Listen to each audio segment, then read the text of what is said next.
G'day friends, welcome to today's YouTube video. My name is James, welcome back to my channel. Welcome if you're new. Today I'm going to be doing a page in 10 and I'm going to be doing kind of like a babushka little Russian nesting doll of the letters of your name. There you go. That's my whole idea. Let's start the clock at 10 minutes. I haven't even tried this. Let's see if it works. Okay, I'm wondering if we should go like last letter inwards, right? Because your first letter should probably be right in the middle. I'm going to do it with a pencil, actually. I know we don't usually get that crazy around here, but let's just go with a pencil. So I'm going to put J right in the middle. I'm going to do this in bubble letters. My little trick for bubble letters is if you can't do them, just write the actual letter that it is, J, and then do train tracks around it. So just trace around it, leaving the tiniest gap. Try and keep your gap really equidistant from that middle line, and then all you have to do is erase what's in the middle. Let me get a little eraser. That eraser's not working. Oh, I'm not prepared. Where's my other eraser? Oh, it's gone. I'm gonna have to get one from the back of a pencil. Here we go. So that will give you a nice outline that you can then tidy up if you want to make it neat. Anyway, we probably should have started with the back because I want to nest them inside. So let's put a big S. You start with the last letter of your name. I'm going to have to keep this pretty open because everything's got a nest in the middle of the S. I just realized this might actually be really hard for names that don't have, like what if there's a bit missing from the middle? I'm going to do this really bubbly letter style of font. Does it make sense? There we go. That way there'll be a lot of space in the middle. Don't need you in there just yet. I mean, I guess that's the challenge. It wasn't supposed to be challenging. It was supposed to be a fun idea, but I did not think through beyond what if there's a little gap in the middle of your letter. We just have to squeeze the letters in somewhere else. I don't know what to do. If you have that, put your creative solution in the comments below. All right, E. I'm gonna fit my E in here. It's okay. I think that'll still show as an S back there. And you know what? Even if it just looks really abstract, we'll know what it is. We'll know what we tried to do, and we'll be proud of our efforts, even if it looks like a hot mess. These page in 10 videos were never designed to be 10-minute lessons of masterpieces, so I guess we can just embrace whatever happens, right? There we go. Put that S come out there. I think it actually makes sense to kind of break the S up a little bit on the outside. M for Mary.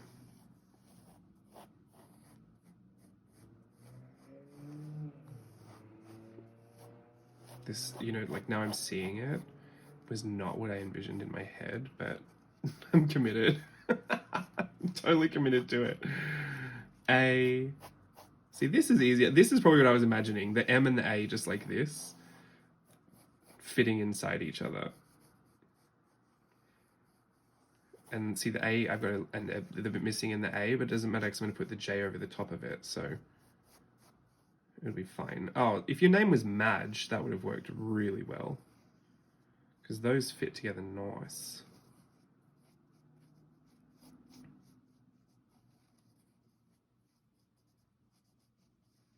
So, I mean, I guess anyone who just doesn't want to draw letters has disappeared already.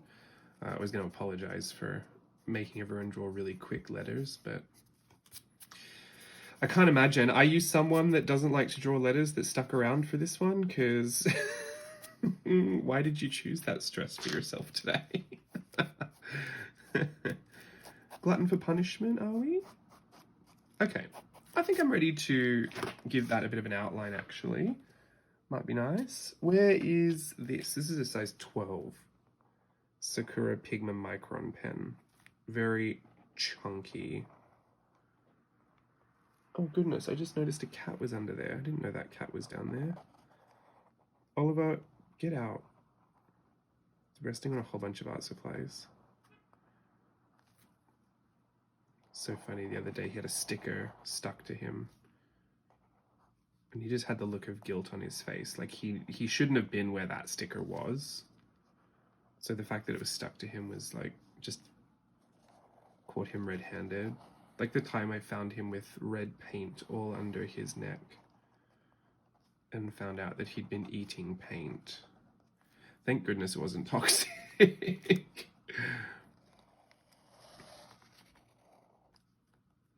Something about the watercolors, I think the watercolors that have clove or like honey in them, sometimes people use those as preservatives or extenders or binders, whatever they're called. I know they're all different things, but whatever. I'm not a paint maker. Whatever the thing is in there, I think it's honey or clove, it just makes him go kind of crazy and he will just lick the watercolor pans. And if I've been using the paint water, he'll start to drink the paint water as well. So I always have to empty it and always have to put my lids on my pans when I'm not around, which doesn't seem like a lot, but I don't like to put the lids on because it, you know, even with the preservatives, sometimes I feel like it can get a little moldy in there. So I like to let them fully dry out before I put the lids on, which I can't do unless I sit here and wait for them to dry out. So that's my conundrum. That's my whinge of the day. Now that I've got all my sooking out, we can move on with this Russian nesting doll mess. Okay. Do you know what? I think the only other thing we could do to make this work is to just send it even crazier with patterns and line work. So I'm going to do some lovely lines. This is a zebra sign pen. It's a disposable brush pen that is waterproof. I don't think I'll be painting or doing any water media with this. I think I'm just going to leave it black and white. But I do like it because it's a really hard tipped brush pen and they're much easier to use than softer bristles. This is one of my favorite brush pens. I have many, many, many of them.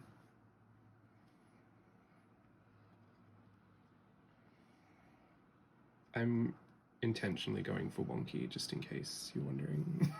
I'm going to do spots. Cruella spots.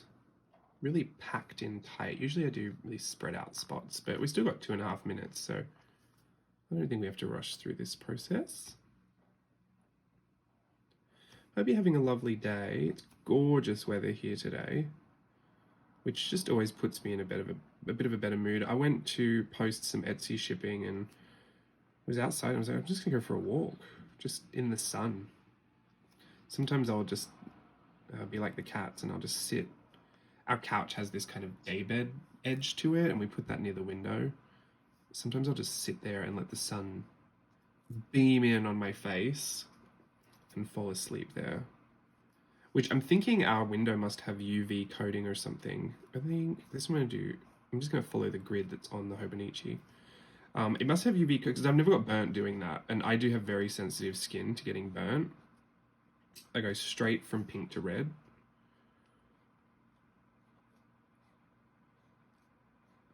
Which is usually the only problem I have with going home to Australia. So I just get very burnt very quickly. I mean, I've always had this skin. I was always prone to getting burnt, but I feel like especially ever since I left the country and I'm not back as often and I'm not really outside a lot. Because I used to work on cruise ships, like I was always in the sun. I should be a leather handbag. The amount of times I've spent out, you know, tanning and scorching myself, but yeah, I never got used to it. I was always susceptible to it, but I just feel like now I'm completely intolerant to the sun.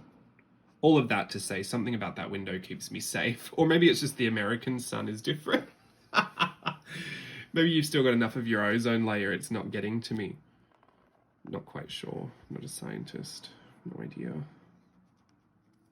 right, I'm just putting, I don't know why I felt the urge to re-outline that, but it's very much clown. I'm seeing clown, like clown letters. I don't know where I saw that, how I saw that.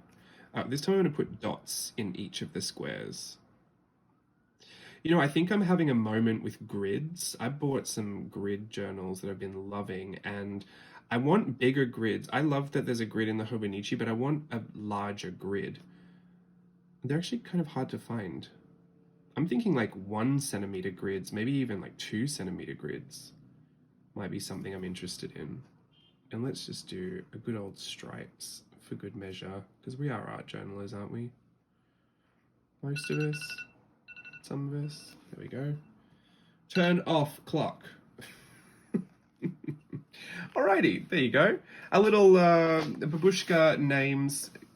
Good luck to anyone who has those those letters with missing middle bits or confusing letter, or like an X where the middle of the letter would just be really small. I do think though, at the end of the day, if you had, if everything was there, like your whole name and everything was all like this, and if your name started with X, like or ended in X, like Max, even if you had that just sticking out at the back, it would still look like an X, right? Even if you didn't see it.